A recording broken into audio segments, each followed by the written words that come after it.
Everything Joy Bonding at Work. I'm so excited to share this conversation with you today. I'm here with Coach Kim Medina. Welcome. Hi, hi, hi. So, we're going live on my YouTube channel first, and now we're going live on the LinkedIn audio room. So, we'll just begin our conversation naturally, and as people join the audio room, um, you know, we'll attend to their questions. Perfect. But let us begin. Can I start by saying how exciting this is because I've never done this before. Like, I've been on, podcasts and guested on things like this before, but you have a whole tech setup happening now that I didn't even realize was possible. So we're going live, like some sort of global syndication, and it is wonderful. So just letting you know, like, I'm excited about this. Yes, me too. So, because I was telling you when we were setting this up that I did this by myself one time. So now I'm inviting you into my tech tech world. So Delighted I am to be here. Honestly, this is so much fun. Really, really Yeah. cool. absolutely. So shall we begin with introductions? Sure. So people know who you are, and know who you are. They don't need to know who I am. Of course I do. Listen. You should introduce yourself every time. I say this. I always recommend to my clients that they have like intro music. Like there should be sort of a voice of God who introduces them. Welcoming to the platform. It is Cordelia Gabor. Honestly, how awesome does that make you feel if every time you turned up to be a guest on a podcast or a YouTube thing? I love that. Right? I'm going to record that. Actually, I'm going to take this piece and I'm going to use your voice every time. Please do. But for now, we'll just do simple introductions. Yeah. And yes, indeed, I am Coach Kim. And I work with consultants to help them to become power players in their industry. So they get the recognition, the respect, and the reward that they deserve for their expertise. I am originally from the entertainment industry. So I made a shift into business and coaching back when my son was born in 2011. And prior to that, I was a dance performer and choreographer, and a Nike athlete, where my sport was dance, which, of course, as you can imagine, back then was truly unusual. We are not quite so estranged from the idea of dance being a sport now that we've seen it in the Olympics. Yes. I will say. I'm not going to get into that. So it's important that we do not go down that pathway. That's a whole thing. I agree not to ask you any questions about dance in the Olympics. I don't know. I don't know. I do not know. I don't know. Right? So, dance and choreographer way back then, but now, as I said, I work with consultants. I'm a business coach. I am a champion, cheerleader, drill sergeant, and general support system for everybody who has something that they want to put out into the world, and they're ready to get paid for what's between their ears, essentially. Which is quite a few people, even though quite a few people don't necessarily recognize it yet. So that's what I do. That's amazing. And I want to welcome Cindy Cohn, who has joined our audio room. Thank you to Everything Joy Bonding at Work. You came in at the right time, so you get to hear who my lovely guest is. And I am Cordelia Gafar. I invite people to intimacy intelligence so that they can connect with their joy and the joy of others. My friends and my clients call me the ultimate joy goddess because I believe that we were created in the frequency of joy.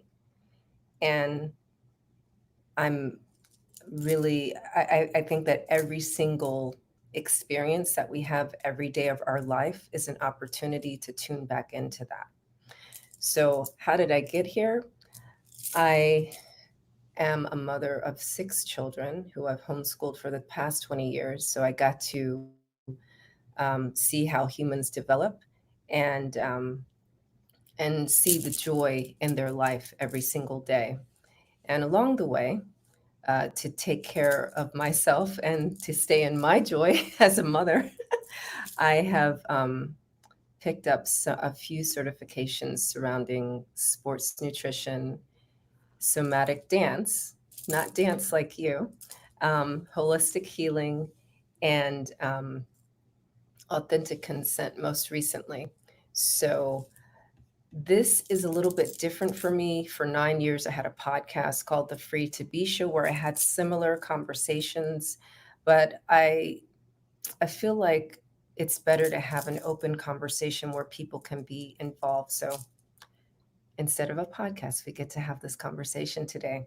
So remember when I reached out to you and said, let's have this conversation, you were like, what did you ask me? The first question I asked you was about joy bonding. Can you tell me about? Is that the first question I asked? It was like, can you tell me about joy bonding?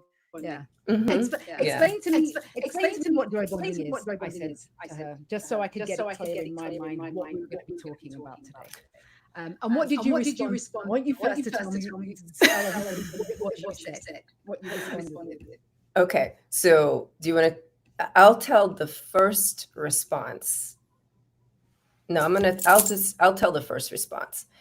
And I'm gonna share the first response because I wonder how clear this is to people. So people in the audio room, when you hear me say this, put a thumbs up if it makes sense. And I'm asking for you to put a thumbs down if it doesn't make sense. And then I'll give you my second response. How about that? Love it. Come on. Let's Okay. get the consensus of people. Let's go. So let me ask you again. Let's set it up. Cordelia, Okay. Mhm. you've invited me to talk about joy bonding, but I'm not entirely sure what joy bonding is. Can you explain it to me, please? Yes, Kim. Joy bonding is it creates an inclusive corporate environment, and it is an invitation for professionals to show up in the joy of the interdependence of their expertise for the success of the vision and mission of the organization. So does that get a thumbs up or a thumbs down? Waiting. That's for Cindy and Caroline. And anyone that's watching on the YouTube channel, also feel free. Okay, it gets a thumbs up. How about that? All right. Okay. So, yeah. So I heard this, and I'll be honest, I gave it a thumbs down. Mhm. And I asked Cordelia, I said, hey, listen, one more time, but please explain it to me like I'm a 6-year-old. Because I just need it in crystal clear terms. Because I'm not that academic. So help, right? Help. And so Cordelia came back to me with another version, very swiftly. Let's listen to this version. Okay. Joy bonding is playing nice with your professional team because you all want your company to win rather than infighting, also known as unconscious bias. Better? That not only gets a thumbs up from me, that gets a mic drop. Right? Because that is a completely different description of what you do.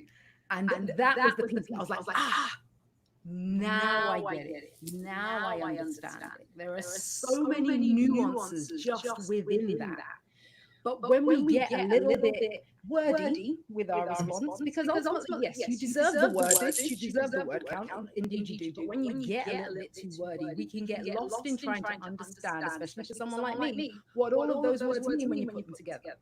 When you tell me, hey, it's about playing nice with everybody, so we're all going in the same direction, and there isn't this infighting, which we all feel, and we all know about, or we've all experienced in our teams, also known as unconscious bias, which is huge. Then I was like, nailed it, got it. Now I connect with it, now I understand. So that gets 3 thumbs up from me, and mic drop, and hoorah, and all of the things. So this is wonderful. And apparently we get a heart. That's what the people are saying. So we got more than a thumbs up. We're taking that. And so I have a question, right? So now we know what joy bonding is. Yes. When you introduced yourself today, you talked about the concept of intimacy intelligence. Mm-hmm. Can you help me to understand a little bit more about what that means? Okay. So, okay, I'm gonna try and make it less wordy. Yeah. Oh, I love it. So intimacy intelligence is distinct from emotional intelligence in that it's more about connecting directly with the heart of the person in front of you. Where it's distinct from emotional intelligence, right? Because in emotional intelligence, we're waiting for all the sensations to happen and have a feeling or an emotion about something or someone. And then we're stopping and going through all these processes. But intimacy intelligence is just like a very pure intention to connect with another human. So that feels like it's a lot more direct than maybe emotional intelligence is. And am I right in thinking that maybe we kind of bypass a lot of the feelings and beliefs and ideas that maybe we have around connecting with people emotionally by connecting with them intimately and just going straight to the source, straight to the heart, straight to one of the things that stands out for me here is straight to the truth, right? Yes. It's straight to the real, and that's ultimately what we want from the people that we work with or we connect with or our clients. We want to get straight to who they are and what they believe in. My next question is, how difficult is it to do that? How, in your experience, how hard have you found it to be able to connect with people intimately, especially those maybe in a professional space?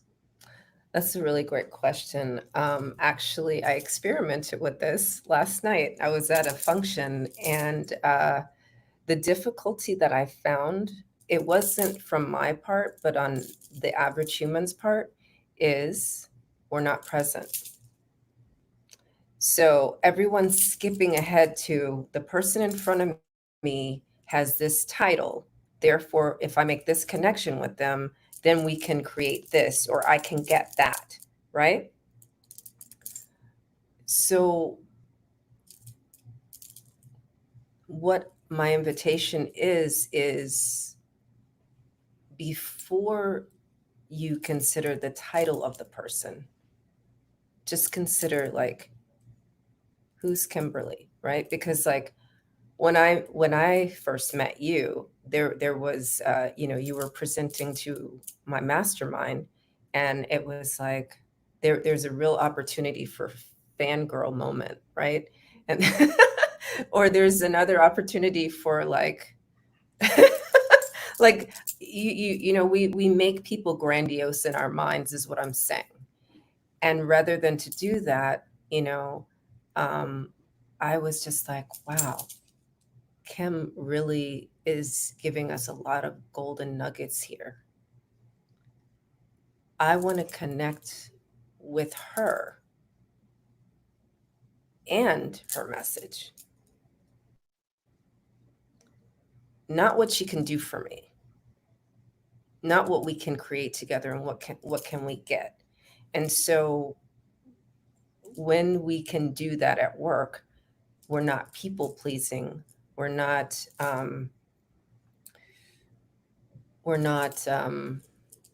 trying to, I mean, it doesn't become transactional, right? Right. And, assumptions are not made, and, but real deep human connection can be made, and you can be present in the moment and with each other. Right. And so I immediately see how this is firstly important in the workplace or in professional spaces. And secondly, really helpful, because the moment you remember that the person you are connecting with is human too, and you take them down off of the pedestal, or you take them out of their glass corner office, and you realize you are talking to another person who has their own, a huge bank of emotions and feelings and challenges. And, when they leave the office, they may well put on a completely different hat and be somebody else, and you have no idea about who they are and the challenges they're facing, or maybe some of the things that are happening for them that are joyful. We have no idea. It's what we are presented with professionally. And you see this a lot at networking events, right? Where nobody wants to talk to anybody, and everybody sort of will only talk to somebody who is on their level, right? Who is equal to them professionally. Because I don't want to talk to the person with tons of experience, or the person with a big name, or somebody who has, because it feels transactional. I know it feels transactional. So therefore, I'm not going to strike up a conversation with them, because it's just going to be weird, right? So I have a funny story about this. Oh, okay. Story time, short one, I promise. Back when I was working with Nike, I used to go to some events that they had, and these were what they called their marketing and sales meeting, and they're held all around the world, and essentially it brings together their marketing teams and their sales teams and their brand teams, and ultimately everybody is kind of upskilled on what's happening for Nike in the future, what we're working towards, what we can be excited about. So when I signed as a Nike athlete, along with other athletes, they would bring you into these meetings to talk to their teams and say, hey, this is who I am, this is my sport, you'll be seeing my face on your collateral or whatever else it is. I'm going to be wearing your apparel and your footwear. I'm excited to be here, because ultimately it made them excited to be able to market and sell what we had going on at Nike. Now, usually the way these things went would be, they'd bring someone like me on, we'd have a chat, it might be like an interview style thing for 10 minutes or so. Then I would go out of the meeting, or the athletes would leave the meeting, there'd be a buffet, there'd be a nice lounge area for them to just sort of chill out. Except I found these meetings fascinating, and these were before I'd even got into any kind of business, or even understanding marketing, branding, sales, anything like that. So I used to sit in. I used to not go to the lounge. I'd sit in at the back.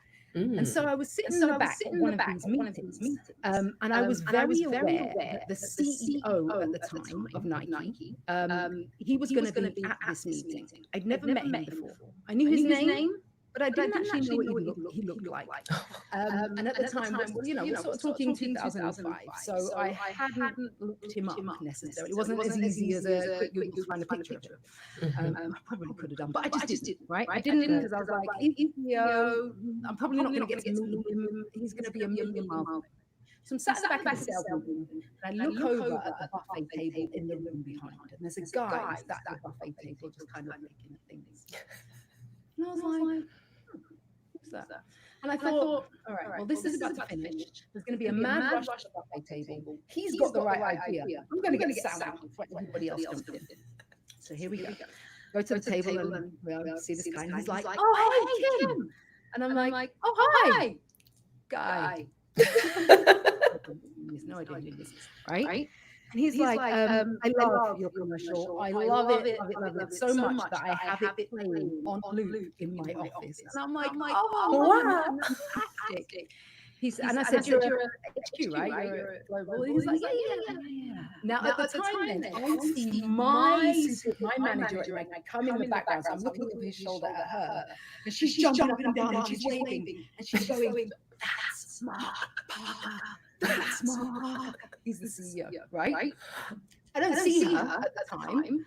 We just get into he's asking me about my dance stuff. He's asking me about my experience at Nike. It's just a general conversation. The sandwich is nice. Did you try that one?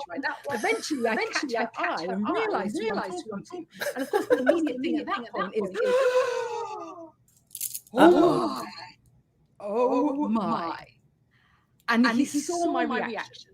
It's almost like, I mean, he could see that I just punched him and went, oh my. And he went, it's really nice to have a conversation every so often with someone who doesn't know who you are.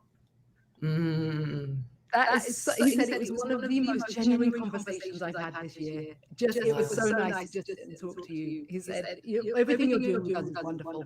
I absolutely adore the fact that you're part of the Nike family. And it was like, that all happened because there was no expectation. If I'd have known it was Mark Marquez, not a chance in hell, I would have jumped up to talk to him. No way. I never thought he would talk to someone like me. I'm a low-level athlete. I've just got started. There's no reason for him to know who I am. But ultimately, I went there with no expectations. I went there to talk to the human. I saw a guy who might have some advice on sandwiches. So I was like, which one was good? He's a good nibbler. Yeah. All right, I have this. Okay, good. And it was that it created like an insane bond. And it was just because I pulled myself out of this kind of emotional moment and took myself into this intimacy moment. But I didn't realize I was doing it. So that's just a little anecdote for me of how it's worked in the past, and I've not even noticed it. I never even knew it happened. Yes. I love that story. That is a perfect story for the definition of intimacy intelligence. Yeah. That's it right there. A lot of people get it confused, right? When you think intimacy intelligence, you automatically go to the personal side of it, right? You automatically go to, okay, well, it must be something in a relationship, an intimate relationship between people. And it's such a different perspective in the workplace, right? It's the idea that you can have intimacy relationships in the workplace is just it's both fascinating, but I imagine it gets easily confused and probably needs a little bit of explanation. Every so often, right? Have you ever had a point where someone come up to you and gone, I really prefer not to get intimate with my Yes. right? That is actually the regular response I get, Kim. Because semantics, right? Words are words. I love to play with words. I love to play with words so much that I've changed the name of my company now, but I originally registered it as workout around my day, right? Because that was like a couple of different ways I'm playing with the words. Literally, I was inviting women to work out several times throughout their day, right? And I was also inviting women to work out how to find time for them to work in throughout their day, like pour back into their minds, pour back into their bodies, pause for the cause. And so I'm a wordplay person. So that's why everything says, let's play. Yes. Let's play, because, life is fun. And that's the other thing, yes, I didn't say this on purpose when I introduced myself, but when I left corporate, I was a CFO, right? I could have said, I was formerly a CFO for a tech company, but I said, I am a mom of 6 children and I got to see humans grow up, because that's a different context, right? I love to play. I get to play with my children, even though my adult ones don't want to play anymore. My oldest one is 24, but my 10-year-old still plays with me and my 14-year-old still plays with me, And I feel like intimacy is something that's lost. I actually was having a conversation this morning at breakfast with someone. I just talk to people anywhere I go. And so I was talking to this guy and he was like, people are so miserable and they want to escape. They don't want to be present with what is in front of them. And so I said, and in that, we create ourselves as prisoners. We keep ourselves in a very small box, and we have an opportunity to be free-flowing humans and individuals.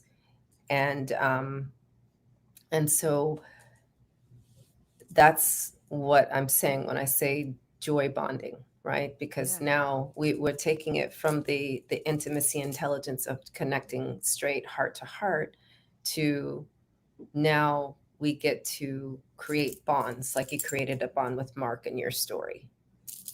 And on the other end of that, here you are, fabulous Coach Kim, and creating power players in the world. Again, the word play, right? Yes, yes, very much. Absolutely. Yeah. Yeah. I have one more, well, I say one more question. I've got 1,000 questions, right? But I know that we can't be Okay. here for forever. No. Why do you think it is that we as humans naturally default to that box, that sort of prison where we sort of don't, we're not present, we don't bring our whole selves forward? What's happening for us in that we can't just very naturally joy bond? What's going on? What's the piece we need to overcome? I think I'm trying to ask. What are we trying to, what's the hill we need to climb so we can just see joy bonding for the brilliant thing that it is? Mm. Well, there's no proper behavior. I feel like the box comes from I have to have proper behavior, professional behavior. So professional behavior and bonding is not socially acceptable, I think. Bonding is only for at home. Yeah, that makes sense. So it's that thing where you're one person at work and you somebody else completely when you come away from it. Do you think it's possible to be the same person professionally and personally? Yes. Oh. I love it. I agree. I absolutely agree. I think, I think I remember, even with, it's that thing where when you're young and you're first going for your first job or something like that, and you get your resume together, or you get your, you put your best suit on or whatever else, because you're taught that you show up to the interview like this and you must put this kind of foot forward and you must present in this way, and it very rarely is you, which is why we're terrified going into Yes. interviews or going into these spaces where essentially we might be judged. And ultimately it's that there's such a freeing feeling that comes with the idea that sure you can judge me, but this is who I am. So if you choose to judge, that's me, right? And so therefore all I can do is show you who I am and allow you then to make the decision about whether or not I am right for you, about whether or not our joy bond, our connection, our intimacy connection is going to happen. And so I love the freedom that comes with show up as yourself and, let it play out without expectation, personally and professionally. That's super powerful. What else is going on for you now? What's kind of the next stage of joy bonding, and what could we expect from the fabulous Cordelia coming up? Because I'm excited about all your projects, of course. Yeah. So. Thank you. Well, I'm actually going to be working with some teams, coming up right now, mostly in the healthcare space. As much as I love tech companies, there's a little bit of resistance when it comes to that. So, being as healthcare providers, they deal directly with the health of humans. They're a little bit more welcoming. So, they're like, yes, we need that. So that's where I'm beginning later on this month. And I do, I'll report back. I think maybe the end of this month or beginning of October, I might have another one of these conversations so I can talk about what it actually looks like, working real time with teams. So, yeah. And what about us mere mortals? In terms of like, how do we get more joy bonding in general without necessarily being part of a team or being part of a corporate, a corporate initiative? Do you have stuff for the rest of us? Yes, I love this question. Right. So obvious. If you're on LinkedIn, you can go to my profile, and I have this joy bonding cultivator training, I guess I'll call it. 38-minute video that you can enjoy and see if you can, start cultivating joy within yourself. And it's so fun. I give you a couple of activities to do there. And even, like I invite you to go to my website, which is my name also, CordeliaGaffar.com, and you can access it there as well. So Yay! Yay! Free stuff. And thank you. Oh, wow. I wasn't even paying attention who was in the audio room. Thank you so much, Christy, Carolyn. Carolyn, you've been here since the beginning. Thank you so much for that. Mangala, thank you. And then there's been other people I see popping in and out. So, yeah. And thank you, Kim, for having this conversation with me. This has been so much fun. It's been great playing with you, like we're 6-year-olds. Come on, right? Come on, right? There's no better way. Look, we are. This has been a joy. Yes, we're joy bonding power players. Exactly. Yeah. So brilliant. So looking forward to this next month. Yes, next month. Oh, good. All right, you're free again on the first Tuesday of next month. I know, right? Let's do it again. Right? I've got questions for days, but we'll have a chat about it. We'll see what we can come up with. But yeah, I would be delighted to be back on your platform to talk through all things joy bonding and everything else Cordelia, because it's magical. Thank you, Kim. I appreciate it. It's been a beautiful conversation, and everyone, be free. Okay, now I have to end all the things. So I will end the audio room first. And then I will end the YouTube channel.